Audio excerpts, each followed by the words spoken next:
Peace, was good? This is Immortal Technique. Right now, I'm chilling with Kevin W. in the basement of an undisclosed location. Kevin W. Rich. Tech, how important is it for unsigned artists out there that are watching this right now to know that there's another option from being a mainstream artist? Because a lot of them are always trying, I like to say, chase the radio. They chase the radio, they're chasing the record labels, and everything is, I need a deal, I need a deal. You hear that all the time, right? You have been extremely successful as an independent artist, and there's tons of rappers and rock bands out there making their money off of shows, making their money off of merchandise. How important is it? Can you explain that to those folks out there? Can you enlighten them on that subject? I think that right now it's the only option. You know, I think the majors have collapsed completely. All the new acts that are coming out now are being billed as indies, even though the majority of them have a 360 deal. No offense, fellas, that's just what it is. I read your papers just as quickly as I can read mine. I'm not the KGB of rap, but I certainly do find out certain things about just about anyone in my cipher in terms of the business of what, you know, of how their deal is structured. I don't know details, but everything that I get is inclined to show me that the majors haven't learned anything from the first collapse. They're completely behind in terms of technology. They are a dinosaur in delivery mechanisms. They're still lost about the terms of these contracts. And to me, I tell people that if you want to be successful, the person you need to invest in is yourself. And in the conceptuality of the music that you should copyright, of course, and always make sure to get out in the local area as much as possible, because that's what helped me to achieve the level of success that I did. To say, no, I'm not just gonna be in New York, I'll be in Long Island, I'll be in New Jersey, I'll be in Connecticut, I'll go down to Philly, I'll go to DC. I hit a wide area, you know, and I said, listen, I'm gonna go 500 miles in a big radius and try to hit everything I can so that I can grow as a regional artist and then as a national act. So I think it takes a lot of planning. And you have to make music that speaks from the soul. If your music is just contrived and you're making songs for quote unquote the bitches and for your niggas and whatever not, at least just make it interesting. You know, if your claim to fame in rap is gonna be a drug dealer, then just make the story interesting. That's all I'm saying. I'm not saying don't rhyme about being in the hood. Hey, if you live that life, I can't tell you nothing about your life, dude. Right. You know, I was incarcerated. You don't hear me talking about that in every single song, but I'll mention it because I know there's an important lesson to learn from there. But if you really spent time in the hustling game, then describe that to me. Describe to me what it's like to sell the same type of drugs that you watch your parents grow up be addicted to, because that's what the majority of drug dealers, you know, come from a background of parents that are addicted to drugs. You know, tell me what it's like to sell crack or heroin to a pregnant woman and know that you're responsible for killing a child in the future. You know, what does that, if I don't sell it to her, she's gonna get it anyway from someone else?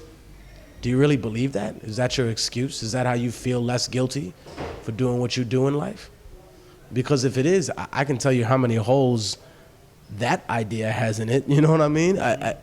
To make the story interesting. You know, tell me a story about losing a shipment. Tell me about almost getting busted by the cops. Show me how corrupt the cops are when they come in and bagged you and you had, you know, a pound of coke or a fucking key of cocaine. Step up the movie, step up the creativity. All of a sudden, you know, you in court for 3 ounces. Right. What the fuck? I had 2 keys. What the fuck? I'm in jail for 3 ounces? Y'all niggas ain't shit. I know I'm going to jail, but fuck you. Tell me that story. You know, that's what I want to hear. All right, we all know Immortal Tech is very outspoken. The content has a message. If you took that content, right, hypothetically speaking, if you took Immortal Technique's content and you combined it with the mainstream popularity of, say, a Jay-Z or an Eminem, I'm just using them as an example, Would you be alive? It depends. If I started really fucking with people's money, I think that would cause a huge issue. You know, I've definitely cost some people some political points here and there. Maybe I put a dent in a few people's wallets, but when you start affecting policy, they try to destroy you. And not in a conventional way. It's not just going to be some random person with a bullet to your head. They want to come after your finances. They want to come after your family. They make an example of you, you know? The feds are grimy. They play a revenge game, just like anything else.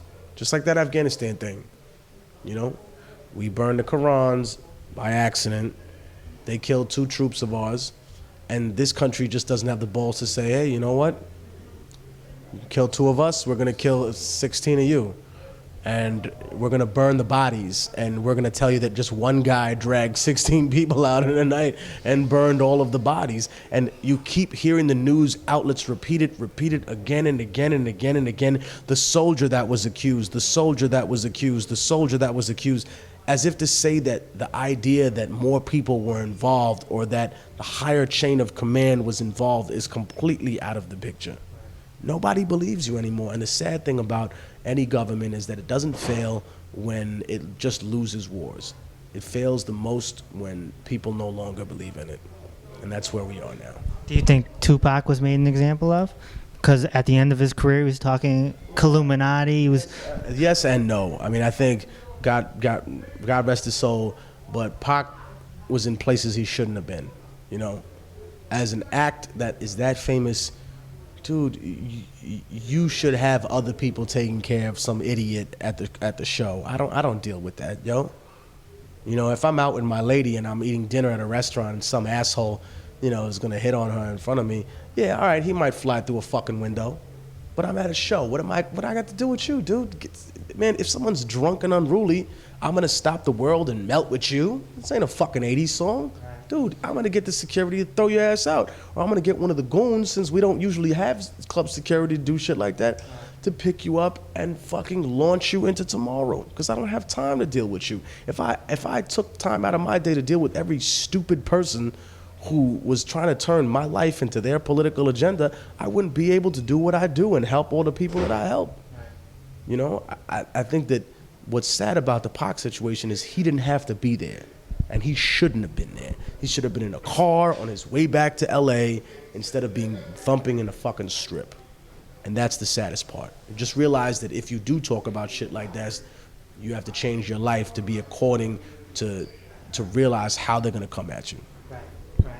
All right. I know you're running out of time right now, so we'll ask the simplest, shortest question I can. In your opinion, who's the top 5 rappers all time? I can't do that. It's very difficult. I tell you, some of the people that I loved growing up listening to was Rakim, Cool G Rap, KRS-One, Pun. Wow.